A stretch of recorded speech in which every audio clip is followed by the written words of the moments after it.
दिल्ली में सबसे संगीन जुर्म।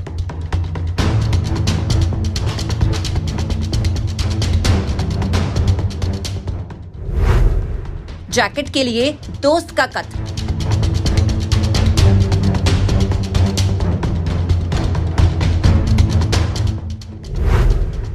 गुनहगारों की 5 राज्यों में तलाश।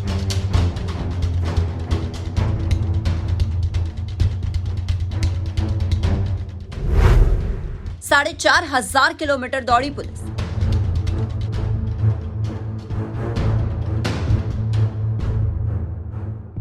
संतोष नाम का ये वो नौजवान है जिसे इसी के 4 दोस्तों ने मौत की नींद सुला दी और वजह बेहद हैरान करने वाली है। जी हाँ, एक महंगी जैकेट जिसके लिए संतोष को पहले चाकुओं से गोदा गया, फिर इसकी इसी लाश को एक नाले में फेंक दिया गया। लेकिन दिल्ली के मंगोलपुरी थाना पुलिस ने 10 दिन की तफ्तीश, 5 राज्यों में जांच और 4,500 किलोमीटर का सफर तय कर इन 3 गुनहगारों को गिरफ्तार कर लिया। इन्होंने ये बताया कि जो विक्टिम है संतोष, उसके पास एक अच्छी क्वालिटी की जैकेट थी। उस जैकेट को प्रिंस और हर्षु चाहते थे कि ये जैकेट उनको कुछ दिन के लिए पहनने को मिल जाए, जिससे वो अपने सर्कल में कुछ लड़कियों को इम्प्रेस कर पाएँ।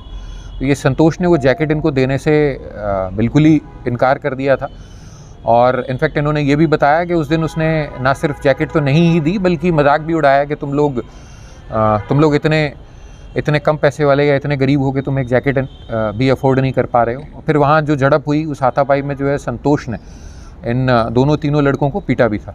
सही सुना आपने, जैकेट को लेकर ही झगड़ा हुआ था। जैकेट को लेकर हुए झगड़े के बाद संतोष के 4 दोस्तों ने तय किया कि वो इस बेइज्जती का भयानक बदला लेंगे, जिसके तहत ही संतोष को मौत के घाट उतार दिया गया।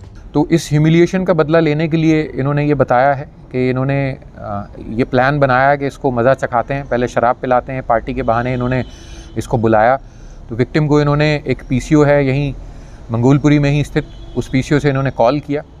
कॉल करने के बाद इन्होंने उसको जो चर्च है उसके पास, उसके नज़दीक एक पार्क है यू ब्लॉक वाला, उस पार्क में बुलाया। वहाँ पे इन लोगों ने लोकल लिकर शॉप से लिकर परचेज़ करी। तो झाड़ियों में पीछे नाले की तरफ बैठ के वो शराब का इन्होंने सेवन किया। उसके बाद जब सबको नशा हो गया अच्छे से, तब इन्होंने जो प्लान किया था उसको अंजाम दिया। साजिश के तहत आरोपियों ने संतोष को 25 दिसंबर की दोपहर पीसीओ से कॉल कर मिलने के लिए बुलाया। फिर सभी ने मिलकर सुल्तानपुरी नाले के पास जमकर शराब पी। जब संतोष को ठीक ठाक नशा हो गया तो साजिश के तहत चाकू से गोद कर संतोष की हत्या कर दी। बाद में शव नाले में फेंक दिया गया। इसके बाद सभी आरोपी घर छोड़कर यूपी के लिए निकल गए। पीसीओ से कॉल आया और वो घर से निकल गया, बस बाहर तक आया, फोन पे बात करी। वो जैकेट पहन रहा था। मम्मी ने बोला कहाँ जा रहा है, तो उसने बोला मम्मी बस 2 मिनट में आ रहा हूँ। फिर उसके बाद वो 2 मिनट के बाद उसको फ़ोन किया तो कह रहा मम्मी यहीं हूँ, पीछे गली में केक कट रहा है, केक कटवा के आ रहा हूँ। लेकिन हमने जब बाद में देखा इधर उधर वीडियो में, हमने इधर उधर दोस्तों से पता करा तो जावेद नाम का लड़का हमारी गली से उसको लेके गया है और बाहर 3 लड़के और खड़े थे, हर्षु, प्रिंस, पारस और ये जावेद था। इन लोगों ने पहले राहुल के साथ और प्रिंस, पारस, जावेद, हर्षु ने 5 ने प्लानिंग बनाई है गली में कुछ खड़े होकर। फिर उसे रोड घर पे आके जावेद गली के बाहर लेके गया। उसके बाद से हमें नहीं पता मेरा भाई कहाँ है और हमें अन्याय। 25 दिसंबर की देर शाम परिजनों ने संतोष के लापता होने की शिकायत दर्ज कराई। इसके बाद 28 दिसंबर को संतोष के 4 दोस्तों पर शक जाहिर किया, जिसके बाद पुलिस ने मामला दर्ज कर जांच शुरू की। पुलिस की जांच में सामने आया कि आरोपी कत्ल करने के बाद यूपी गए, इसके बाद फिर बिहार, इसके बाद राजस्थान और बाद में गुजरात पहुंचे। पुलिस ने 4 में से 3 आरोपियों को गुजरात के गांधी धाम से गिरफ्तार किया। शुरुआत में आरोपियों ने पुलिस को बरगलाने की पूरी कोशिश की। जब पुलिस ने गुजरात के गांधी धाम से गिरफ्तार किए गए तीनों आरोपियों से अलग अलग पूछताछ की तो इन्होंने अपना जुर्म कबूल कर लिया और इनकी निशानदेही पर पुलिस ने सुल्तानपुरी नाले से संतोष का शव बरामद कर लिया।